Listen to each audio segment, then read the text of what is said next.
សម្ដេចតេជោហ៊ុនសែនចាត់ទុកទង្វើដុតទំនិញថៃចោលរបស់ K01 ជាអំពើទៅហួសពីស្នេហាជាតិនិងជារបៀបក្រុមជ្រុលនិយមហួសហេតុ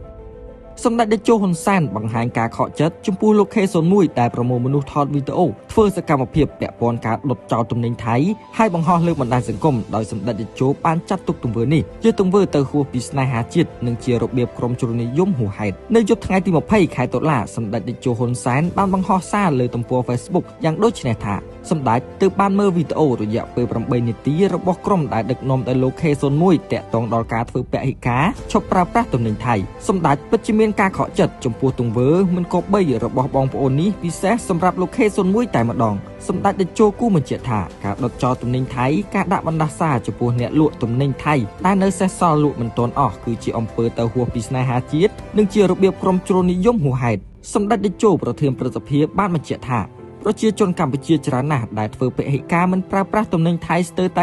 99% ទៅហើយមិនថាប្រជាជននៅក្នុងប្រទេសឬបងប្អូនខ្មែរនៅក្រៅប្រទេសនោះទេចំណោទបញ្ហានៅត្រង់អាជីវករលក់ដូរដែលមានទំនិញថៃនៅសល់តែឲ្យពួកគាត់យកទៅណាដុតបំផ្លាញចោលឬបន្តលក់ដើម្បីប្រមូលដើមទុនមកវិញ